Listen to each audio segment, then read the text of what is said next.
Hey Advanced Algebra Trig students, so this is going to be problem 23 from your homework assignment 10.3, all about using the quadratic formula. So here we go. The first thing we have to do is notice that it's not set equal to 0.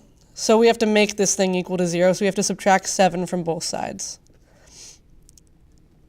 So now we end up with x squared plus 7x minus 52 equals 0. So from here, we can start identifying A, B, and C to use the quadratic formula. So in this case, A is going to be 1, since there's no specific coefficient in front of this. We imply that there's a 1. B is going to be 7, and C is going to be negative 52. So those are just our three coefficients here. Now we have to start plugging this into the quadratic formula.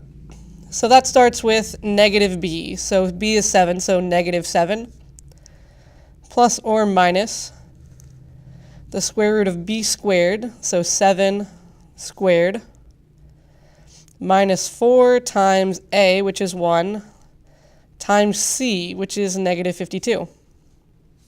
And this is all divided by 2 times a, which is 1. Okay, so now we just have to start simplifying here. So let's start by simplifying what's underneath our square root. So 7 squared is 49.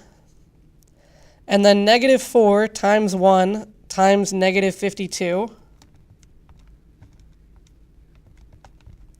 is going to be positive 208, so plus 208. So when we combine these, we end up with 257. So we're going to rewrite this. We have negative 7 plus or minus the square root of 257 all over 2 times 1 is just 2.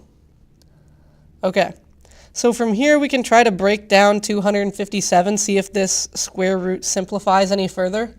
But this one actually doesn't, so we can just leave it like this. This is our complete final answer. So there we go. We got negative 7 plus or minus the square root of 257, all divided by 2.